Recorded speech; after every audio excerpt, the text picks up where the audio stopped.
You're listening to the Travis Makes Money podcast presented by GoHighLevel.com. For a free 30-day trial of the best all-in-one digital marketing software tool on the planet, just go to GoHighLevel.com/Travis. What is going on, money makers? Welcome back to the Travis Makes Money podcast, where it's our mission to help you make more money. If you're new to the show, we release brand new conversations with unconventional money makers every single day of the week. So if you have not yet, please be sure to go to your podcast app of choice, hit that subscribe, follow button, make sure that you never miss an opportunity to learn how to make more money.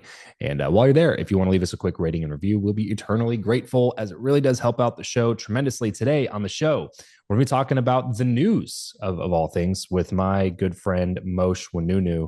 Mosheh is an Emmy, Murrow, and Webby Award-winning executive producer with roles leading teams at Fox News, Bloomberg TV, CNBC, and CBS. In 2020, he launched Mo News, devoted to curating verified and balanced news. Mosheh has quickly built a highly engaged following on the Mosheh Instagram and the Daily Mo News a podcast and newsletter. This is the guy I go to for all my news, people. It seems like everything anymore is just opinion led. And I am not somebody that's in politics for a living, so I don't really care to hear a ton of opinion stuff. I just want to hear what's going on in the world, so I'm not an idiot at the dinner parties, you know? So Mosheh just kind of stepped in and filled in that gap for us and provided some just a news source. I've of all the people covering the election stuff, I was following Mosheh's stuff the most because I knew that he was just going to like give updates without providing a ton of crazy opinion commentary. So Mosheh, thanks so much for joining me on the show today, man. It's great to be with you, Travis. You know, if anyone who's listening watched Curb Your Enthusiasm, I think Larry David referred to it as being a good middle at a table, like where you can sit in the middle and like you can have a conversation with everybody. And that's sort of how I think about how we put out the news. It's like, what is the diet I can give you? What is the menu I can serve you of news stories today that, yes, will give you your politics and what's happening in Washington, a bit of what's happening around the world, and a couple interesting stories happening, either here or abroad that will make for good conversation. It's no secret why your stuff has blown up in the last few years, man. I mean, starting in 2020 and getting to the success that you already have is a pretty quick journey as it relates to content. I mean, it's 5 years. It's not like it's a short period of time, but it's also still a short period of time to see the success that you've seen. But like I said, there's no secret, man. I think people are just aching for somebody that's just like willing to just tell me what happened. Is like, just tell me what happened. Like what news actually used to be. And then sometimes I'll form my own opinion with my brain. You know what I mean? Like it's the simplest thing. It's the simplest thing. It's like very much back to basics, which is, I think so many former colleagues of mine, and I worked in this world for nearly 20 years, have lost sight of that. And I reinforced to me, I mean, this whole thing got started, frankly, by accident. Like COVID happens. I'm like on my couch, like so many of us in those early days. I'm the news person among my friends and family. And they're just like, Mosheh, what's going on? The world ending? Like, what am I supposed to do? And I was like, all right, like I'll watch Fauci so you don't have to. I'll watch Cuomo so you don't have to. I'll watch Trump so you don't have to. And I was getting blown up on text. I was like, you know what? I'm going to just put everything on Instagram for a couple hundred friends and family. And lo and behold, like now it gets to thousands and then tens of thousands and then hundreds of thousands of people. I'm like, oh, there's something here. And so, people ask like, why did you start your business on Instagram? I was like, because I wasn't starting a business. I was just trying to inform my friends and family. Trying to get my friends and family off my back. Yeah. Get them off my back and keep them safe, right? Like, can I go outside today? Do I have to bleach my vegetables? I remember when we were wiping down our produce. Right. So and then I think we were able to scratch an itch for people that just like, so much of the media has become sensationalized, so much is out there for ratings. And I was like, I'm gonna just give you facts. I'm not here to advocate on behalf of anybody. I'm just here to give you what we know, and most importantly, and I think what news has lost sight of, what we don't know. Like in order to create trust, I want to be honest with you. Like, this is all that we're hearing on this, and we don't know everything. And this is what the CDC is basing their information on. Take it for what it is. And I think, for many people in the media, the knee jerk is to protect the establishment and protect officials. And I think it's super important I don't want to create unnecessary distrust, but I want to have an open and honest conversation with people. Which is what journalism used to be. It's like you're there, like free speech and free media, like media being not a part of the government was there to be able to ask questions and interrogate things that we hear. Like we're supposed to be able to ask these questions, and we're supposed to be able to have open and honest conversations without just being labeled as like a conspiracy theorist or labeled as a fill in the blank. Everybody just gets late. Like you follow this news source, well, you're this. And it's like you follow this thing, well, you're this. And you just get put into a bucket, and then everybody hates you or loves you because of the bucket that you're put in. And it's like, what happened to just like getting a piece of information and being able to ask a couple of questions? Asking a couple of questions does not make me a bigot. Asking a couple of questions does not make me the opposite of a bigot. Asking a couple of questions is just doing my job to think critically through information and reach a conclusion that's more potentially objectively true than another more biased piece of information. So just give me the information, man. That's all I really want. And I think it speaks to, in this kind of money-making conversation, it speaks to the power of building good product in whatever business that you're running. And for you, your business is media, your business is information, and then you monetize that information through sponsors and different things like that, right? But the traditional wisdom would tell you, if you want to build a good news source, you got to be super polarizing. It's got to be really opinion based, because you got to make headlines and you got to get viral content. You got to say the most alarming, crazy stuff so that people will, give you attention, and then this news source will pick it up. And like, that's the traditional wisdom now that's been handed down through how to be successful with a media company. But you didn't focus on any of that. You focused on building a product that your particular consumer or avatar wanted from you, and you did really well with that product. And then those people were like, hey, you got to check out Mo News, because this is the only trusted source that I actually care to pay attention to. Yeah, and I feel like at times it's an uphill battle. I would probably have 10 times the audience if I picked a side, No or doubt. went more sensationalist, No or doubt. cut clips that were only 12 seconds without context, being like, Yep. oh my God, that person said that. I was like, well, did you listen to the 30 seconds leading up to that? Did you listen to 30 seconds out of that?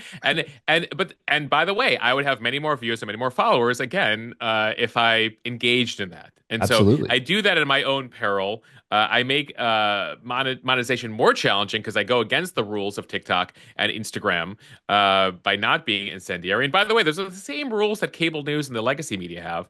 I came from CBS, where we'd have the network news every night, and we'd tease tonight, like, oh my God, let me tell you about the tragic tornadoes, the deadly tornadoes, the deadly, what happened today? There were millions of flights. Do you know what happened this week? There are millions of flights around the world that landed safely. But let me tell you about the one plane right. and then scare the hell out of you and make you think, oh my God, aviation is a disaster. And it's an interesting context this year, because I keep getting the question, by the way, Travis, oh my God, like, what's going on with planes right now? I was like, actually, we looked at the numbers. There were more incidents last year than this year. There just haven't been as many high profile ones. It's not to make you feel better that there are more, but the point is, the world is not ending. Planes are not falling out of the sky, but the media is incentivized, both on social media and in traditional channels, to tell you, because otherwise you're not going to watch. Well, and you just gave us the reason why. The reason that you're able to make those decisions is because you're a private institution that's held by you, and you have the editorial control over everything that you put out. When you're a news company that's publicly traded, you have shareholders to appease. They don't care about any of that. They care about seeing their dollars and cents go up and to the right instead of down. Gotta see the quarterly profits, baby. Yeah, right. And by the way, the news companies you talk about, ABC News, who are they owned by? Disney. Yep. NBC, who are they owned by? Comcast. We could go one by one with those organizations, and they're publicly traded companies. They have a stock, and that stock requires them to show profit and growth. In the media business, the only way to boost profit is to boost attention. And so what's the best way to get attention? Sensationalized, polarizing stuff. That's why 80% of news headlines or something like that are negatively biased. It's like, that's why I tell people, like, stop consuming all the news all the time. like I said, that's why I like your stuff, dude. Cause I don't want to be completely uninformed and bury my head in the sand and have no idea what's going on in the world. But I also know that if I spend hours a day looking at news sites, it can't help but make me in a negative state. It will train your psychology to think that everybody's bad, that the world is ending. Like, I told somebody the other day, I was like, oh yeah, I'm going to New York for blah, blah, blah, blah, blah. And they're like, oh, be careful with New York City. They're like, there's people are getting attacked in subways. And I was like, yeah, Like there's like 40 million people there. Of course, Well, there's so like a few so incidents. here are your numbers, Travis, for the next ask you about New York. 3 to 4 million people a day take the subway. How many incidents do you think there are? A A dozen. super small fraction. A dozen. A dozen. Literally, it's almost about a 1 in a million chance. You have like a 1 in 15,000 chance of getting struck by lightning, by the Yeah. way, everybody. Like you are more likely to be struck by lightning multiple times than you are to be pushed on the subway onto the tracks. Like again, important context. It's so much is missing in the context. Like, and that's why, we try to do what we do here. And I feel like I'm screaming into a void, but we have found that like there are now sponsors and subscribers, and we've built a Right. business here because people are like, you know what? We would like to attach ourselves to what your mission is. Absolutely, man. And I think you're seeing that across the board. I saw a report 2 3 days ago. It was, I think it might be the first time ever. If it's not, fact check me on that. But January and February of 2025, YouTube took over even Disney for total like viewership. So more people are watching YouTube than all of Disney companies, which is Yeah. pretty remarkable to think about, because this is not just like Disney Plus and like most people think like, oh, Disney, they're thinking Marvel movies and Cinderella, and it's like no. Disney, like you said, owns ABC. Disney owns ESPN. Disney owns a ton of traditional media outlets as well. This is not just Cinderella and Encanto. Like this is And by the way, some of which they're trying to get rid of. Like Bob Iger is like, he's seeing the writing on the wall. He's mm, seeing the ratings numbers, and he's like, this is not the traditional media business is not a good business for us. yeah. Well, and to be fair, I'm glad that it's going that way. Honestly, I'm glad that people are finally realizing like, oh, we get what's happening here. Because there was this is relatively recent. There's a time in memorable recent history where news was news, and everybody Yeah. just trusted the news, and people would gather around the television at night to get their download from a Walter Cronkite, and then they would use that as a trusted source of information. And to be fair, it used to be. And then it just like over time, like we've been talking about, people start prioritizing the profit, and to their credit, they're forced to. That's Yeah. with a publicly traded company, they have a fiduciary responsibility to return profits to their shareholders. But that's why I tell people is like those are some of the downsides of capitalism. Is like, I love capitalism and I'm a huge capitalist myself, but to pretend like there are no downsides is silly and is burying your head in the sand. And this is definitely one of those downsides. And listen, when it comes to capitalism, all industries are impacted, but news is unique, right? It's the information we get that helps us make decisions about our lives. Mm-hmm. Decide who to vote for, decide where to live, decide where to put our kids in school. And so there's a sort of higher mission. I was at CBS News, which, goes through the history there is incredible. The Columbia Broadcasting System, radio, television, Murrow, Cronkite, Mike Wallace, 60 Minutes. And, I got there as sort of that last of the Cronkite generation was starting to retire 30 years after Cronkite. And they were telling me the stories in like late 70s, early 80s. They're like, the biggest turning point for us was when our owners realized they could make a profit off the news. Because the first few decades, it was all about public interest. And once you get to the late 70s, early 80s, they're like, oh, we can make news profitable? Yeah. That was the sort of the doom loop of news. Yeah. Wildly profitable, because turns out there's a lot of people with a lot of money who stand to gain a lot to control news narratives. So it's not even just the money that they gain through sponsorship revenue and increased viewership. It's back end deals. It's money in their pockets through interested parties who have a vested stake in making sure that this particular piece of news goes out and this particular piece of news gets buried. There's so much just red tape, bureaucracy bullshit that's just preventing actual information from reaching the households of daily viewers. Yeah, and don't get me wrong. I mean, I worked in those places. I spent 15 years in these places. There were no one was paying me cash on the side to Sure. report certain things or not report certain things.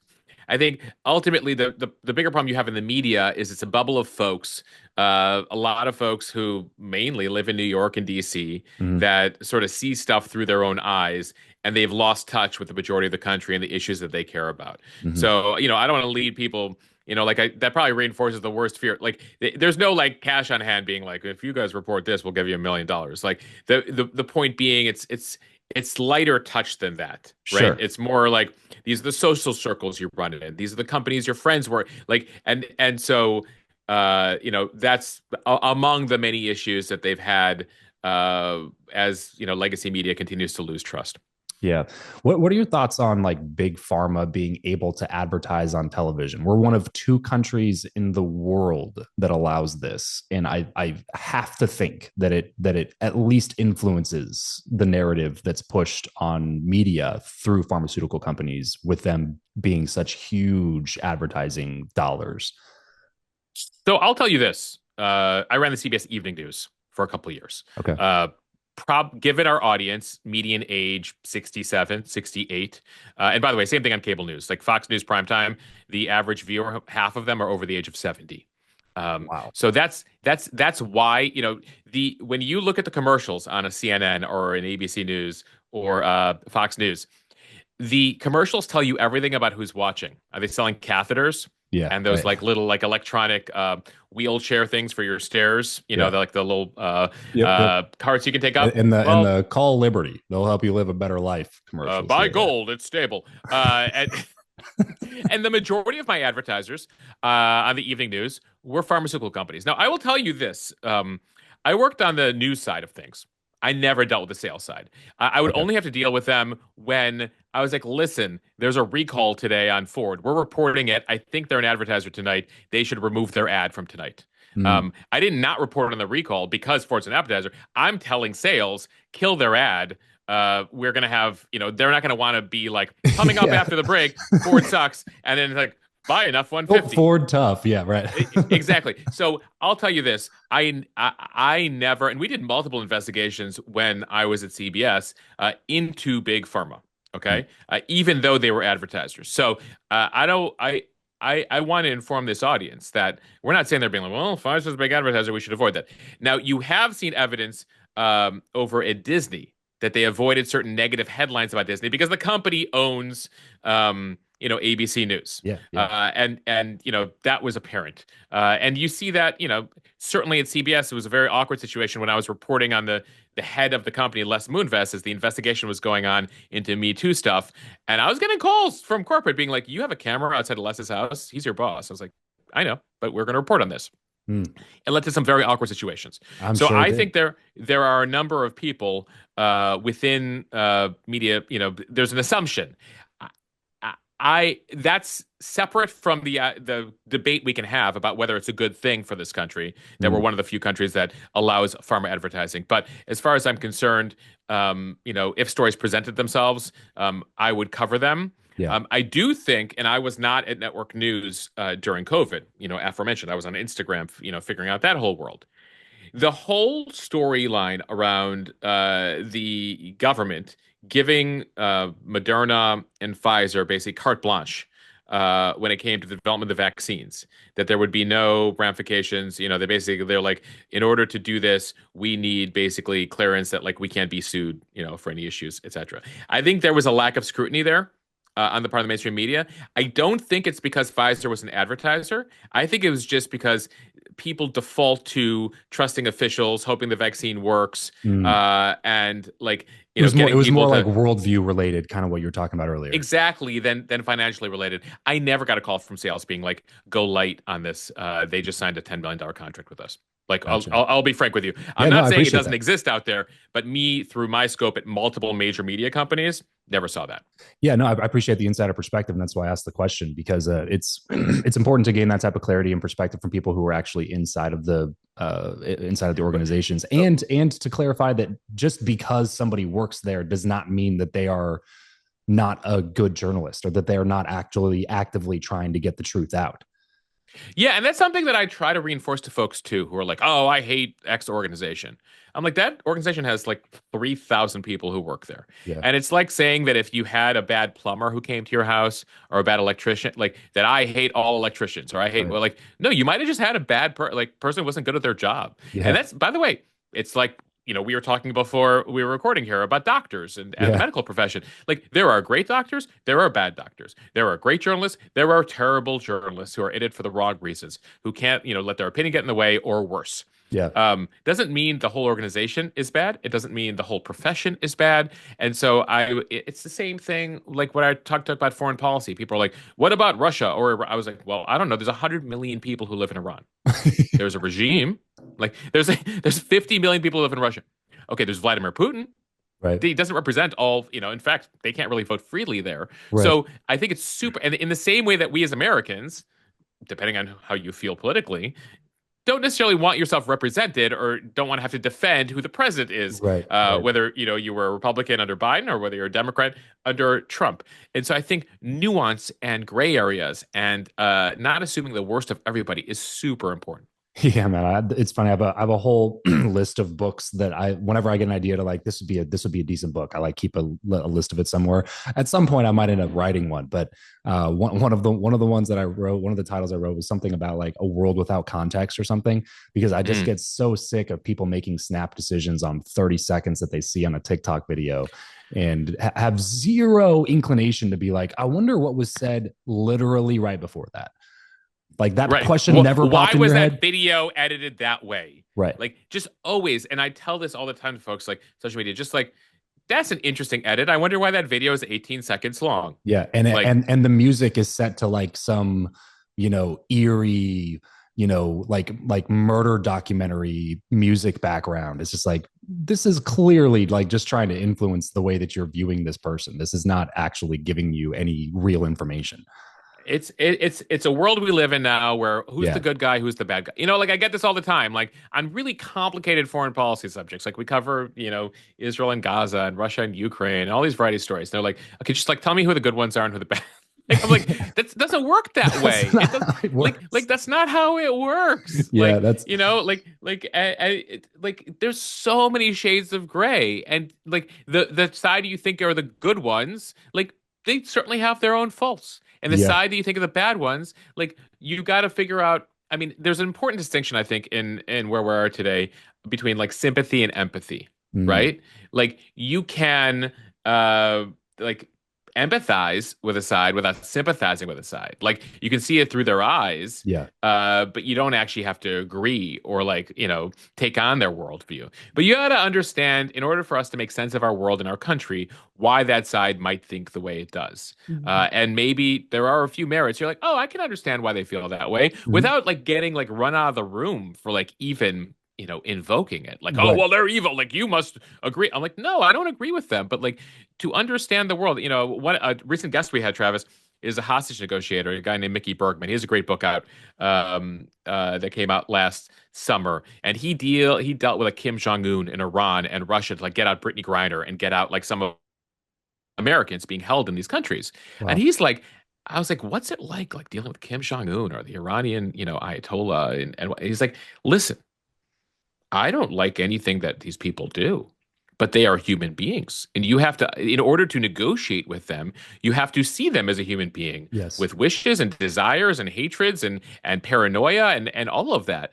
And that is like super important. Like, and unfortunately, like it's gotten to the point now where like even among our neighbors, like fellow Americans, like we don't see people through their humanity and anymore. And that's why, I mean, I think it gets to the whole conversation of like the media certainly had an impact on this. Yeah, no kidding. Well, when you see people just making just completely illogical decisions that actively hurt others in an effort to achieve a goal that is in no way achievable through the action that they're taking, they're lashing out like a child on the playground, and throwing a Molotov cocktail at a Tesla because they don't like Elon Musk. And it's like, well, but that was just somebody's Tesla. You just like you don't even know who that person is. You just destroyed their and there's Cybertruck thousands of our fellow Americans who like either work at Tesla, and many more who have bought a Tesla, who have nothing to do with what Elon Musk is doing with Doge, right? And Elon Musk only owns like 12% of Tesla anyway. like pensions own big chunks of Tesla. Like retirement funds owned big chunks of Tesla. Like you're actively rooting it. I don't know. It just, like I said, like the logic doesn't follow. That was the big thing that happened VP nominee Tim Walz, governor of Minnesota, Yeah. who like gave this address where he was like mocking Tesla stock going down, and people are like, "Do you know how much of Minnesota pensions are locked up in Tesla? You're rooting against the, your retirees in your state." Yeah, it's like I said, it's just strange. There's no correlation between the action and the result that you actually want. You Yeah. know, like that we're just being over sensationalized and then being reinforced through our algorithmic echo chambers that we've all built for ourselves. So I, like I said, man, I appreciate the work that you do. I hope I have a strong hope and belief that people are going to get back to this type of news, and hopefully this next generation will be able to work through and parse through these really difficult conversations with a more objective reality. And I know more people disagree with me than agree with me on that, but I don't know. I've hope for future generations to figure it out, just like past generations have figured other things out that were really difficult. Yeah, listen, I am also a consummate optimist. Unfortunately, to learn our lessons, sometimes bad things need to happen Yeah. before we learn our lessons, and I think that's probably going to happen in the future with AI as well. But I think it's also, happening with the media. But what gives me hope, frankly, is like, I mentioned the average age of the audience of cable news. Like the average Instagram viewer of Mo News is 34. Mm. Right. The average podcast listener these days, I know you probably look in the data too, is in their mid 30s as well. Yeah. So I think that the fact that we've also been able to build, at Mo News, we're building advertising, but we also built a subscription base, people who pay us monthly or annually to support what we're doing, to get access to extra information, extra podcasts. And the fact that we've built we've doubled every 6 months, we're doubling the number of people who are subscribers. It's awesome. And so ultimately, like people are willing to pay for good information and to support that ecosystem. And that's what we're trying to prove out here at Mo News. Yeah, I love it, man. I appreciate you coming on. I want to, at some point, we need to meet up for like an in-person interview and have a broader conversation about some of these other bigger issues. But I appreciate you coming on and sharing a little bit about some of the behind the scenes. And then also, again, the lesson here for me, for anybody listening who's like, man, who's trying to figure out the money side, is that you didn't walk into this being like, I want to build a massive personal social like media business. You just came in being like, let me solve this problem for my friends and family. And your friends and family were like, thank you for solving this problem. And then they started sharing that. And then the account started growing organically. And it's like, sometimes we can build these massive plans, but if you don't really work with what is the problem that I am solving and who am I solving that problem for, if we don't get really, really clear on that from the very outset, then you're fighting an uphill battle to grow. Like the fact that your subscriptions are doubling every 6 months, this is not a typical thing that you hear from the normal creator. It's like you've clearly struck a nerve, and then you drill down on the product, and then you continue working on the product, and then people continue to share the product because they actually enjoy the product that you built. And this, it's hard work. So you better do something you like, because if Yeah. you're like, oh, this is an interesting thing, like, let me look into this, I bet I could make some money. It's not, it might work, but it likely will not work because like I am like my head's been in the news for 5 straight years. It's took a lot of Instagram posts, took a lot of experimentation, but I love what I'm doing. And, I've been very lucky to be able to do what I love, and like accidentally build a business off of that and solve a problem for more and more people, to the point where like, Travis, now, like I just literally right before you, I spoke to a member of Congress, the top Democrat on the Intel Committee. Yesterday, I was invited to the White House, to interview Secretary Kennedy and a bunch of cabinet officials. Like Washington is noticing what's happening out there and how people are getting their information. So, my advice to anybody is like, make sure you love what you're doing. It's going to be a lot of work. It's going to suck at times. You're going to want to quit at times. So you better make sure that like you're in it to win it, and this is something you're passionate about, and not something that you think will make you a quick buck. Love it, man. Thanks so much for doing this, Mo. I'll get you out of here, let you move on to all the other things that are on your schedule. Where can people go to get more from you? Mo.news is the website where we got everything. My Instagram handle is just my first name, Mosheh, Mosheh. And then we have the Daily Mo News podcast as well. But all of it over at www.mo.news. 100% recommend completely going and checking out some of Mosheh's stuff that he's putting out. This has been the biggest source of news for me. And if you're like me, which you probably are because you're listening to this podcast instead of listening to a news podcast, but if there is one that you should be listening to, it would be Mo's. So go check out some of the stuff that he's putting out over there. Bro, thanks so much for doing this. Again, we should schedule an in-person longer form chat so we can get into some of the other things a little bit more. But thanks for taking the time today to talk a little bit about the money side of things.